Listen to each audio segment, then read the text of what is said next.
So now joining us is Bob Massie. He's running for governor of Massachusetts. Bob has a really interesting background that I want to tell you about.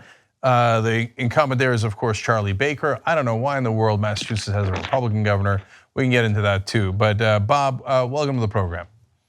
Delighted to be here. You have no idea. Thank you, Bob. Appreciate it.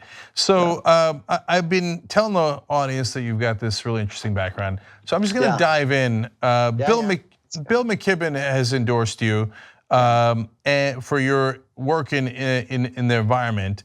And you started something called a Global Reporting Initiative. What is that? Global Reporting Initiative is a critical instrument to ensure greater corporate accountability at the global level. So we conceived of, I created an international organization to have sustainability accounting. So companies had to release their behavior on climate change, on women's rights, labor rights, energy use. So it offers, and it has swept the world. It's being used by 11,000 multinational corporations and required in many countries. And it is the future of our economy. Unfortunately, here in Massachusetts and in the United States, we don't use it. As governor, I will make sure we implement that and many other instruments that can roll back corporate power. So you were also the executive director of, is it pronounced Ceres? S-E-R-E-S? Yeah, Ceres. Yeah, Ceres, yeah. So what is that? Well, look, I am a lifelong social justice activist since being an anti-apartheid activist in college and picking up many other activities. And one of the things about capitalism is that corporations are very powerful, but one thing is more powerful, which is big pension funds, the people who actually own corporate shares. So I had worked on South Africa. I was hired to run this environmental group that brought together the big amounts of capital, the pension funds, the labor and religious pension funds, to align with activists and go to companies and say, listen, we're your owners. We care about these issues over the long term, and we need to sit down. Now, some companies actually were willing to do so.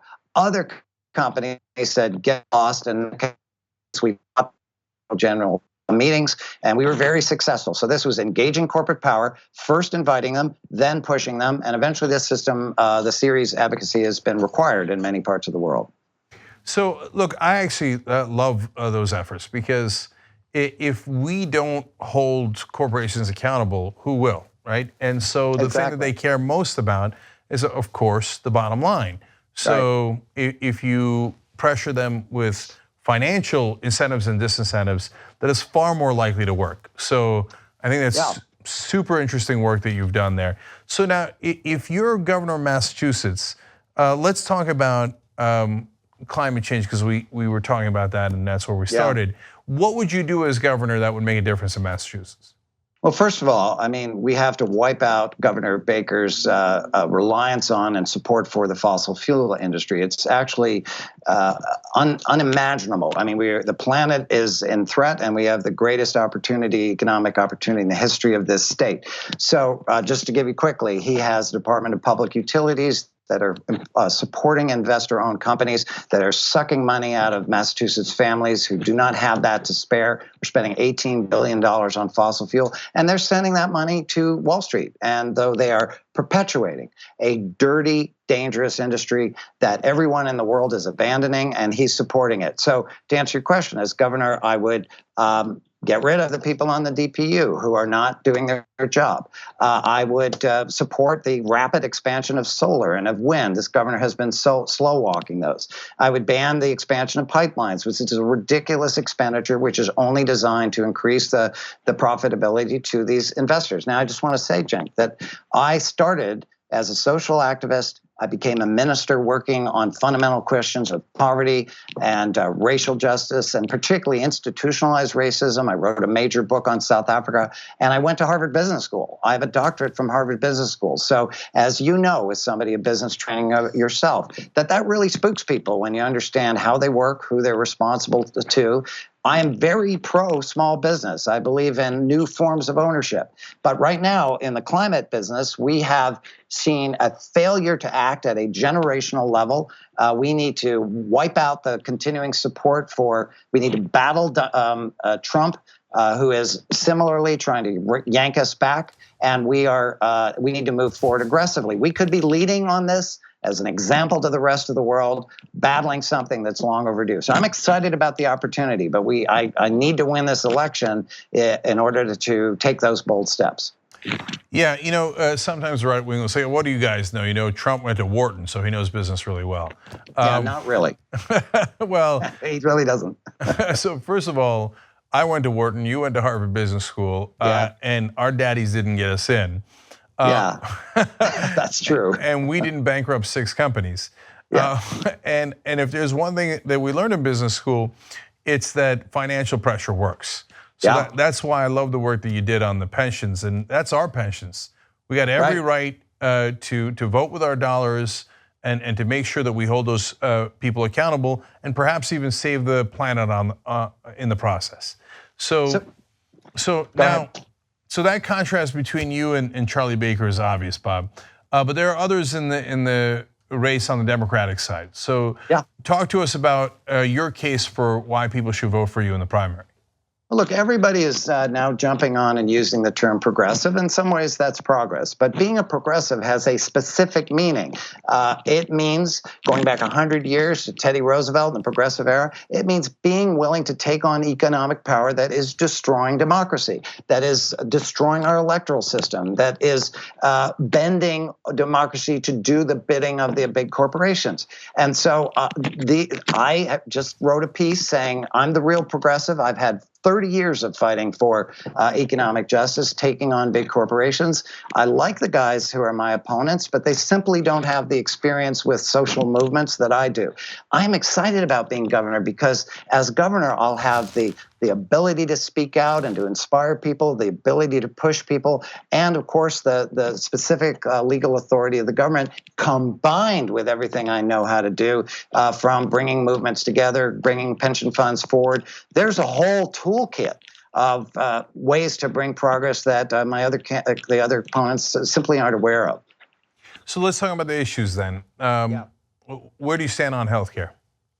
I'm for single payer. I was born with a serious genetic illness called miraculously, I was cured later in life. My parents were petrified about losing their insurance. I couldn't walk until I was 12. So I understand that healthcare is a right. I was actually cured from that by the French national health insurance system that covered me, even though I was a foreign resident.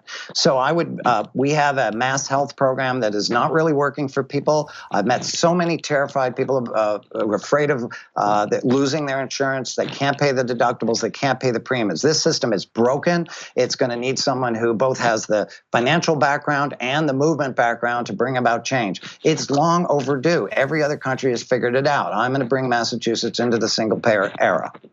So, Bob, I just realized that, or remembered that we got Obamacare out of Massachusetts because it was originally Romney care. Right. And so maybe Massachusetts can lead again. So if in this case, in all seriousness, if you guys led and you were governor, what could you do in the state of Massachusetts in terms of single payer that could be a model? Well, the good news is that we have taken those first steps. I mean, Romney Care was actually a Republican idea that the Republicans rejected as soon as a Democrat proposed it. So we at the national level. So we know that you have to balance revenue with expenditures. We waste an enormous amount of money on moving people around, trying to get people off of different kinds of insurance. So there is a clear pathway if we transition from mass health over to single payer in this state. It involves persuading insurance companies that they have to accept a new business model. It involves meeting with the large hospitals, and particularly it means pushing back on the pharmaceuticals that are ripping us off. I mean, if we can pay lower costs in Canada, we should pay lower costs in Massachusetts, and I'd be willing to push the insurance companies to meet those Canadian prices or else lose our business. And there are many other things we could do. It's obviously something I'm passionate about, but it's part of a broader understanding that we have an upside-down economy that favors the people at the top. We need to turn that economy back around and make it work for regular people. That's what a democracy does. And right now it's distorted, broken, and corrupt. And I'm going to fix that. Not overnight and not all by myself, but we need to have a moment that seizes this opportunity to move boldly forward. I think people are ready. They just need the leadership. And Bob, at least one more thing here. You have a list of your priorities, and you have something on there that I don't often see: food security. Yeah. What do you mean by that? Well, food security and food justice means that we understand food isn't just going down to the store and buying things from a multinational corporation. It means understanding that we have farmers that are growing wonderful organic food, that we need to get that food, we need to support them and get that food into the hands of everyone, including lower income people. This is a matter of economic justice, even racial justice, because right now we have a system that's just designed to rip us off and provide us with low quality food. So we also need to ensure that our food doesn't come from 10,000 miles away, that it is grown locally, and so that we have that support. And if we run into problems in the future, we continue to have the ability to grow our local food.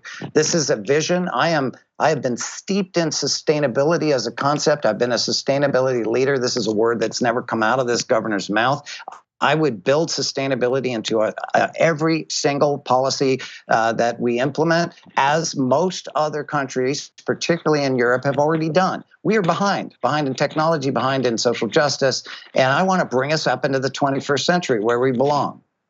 All right, I want to show everybody the links for Bob Massie. It's bobmassie2018.com. And if you're watching this later on YouTube, all of these links will be in the description box. Super easy to click. Just click and find out more about Bob Massie's campaign. And then if you are inclined, volunteer or donate right there. And it's in the comments section. The links are in Facebook if you're watching this there.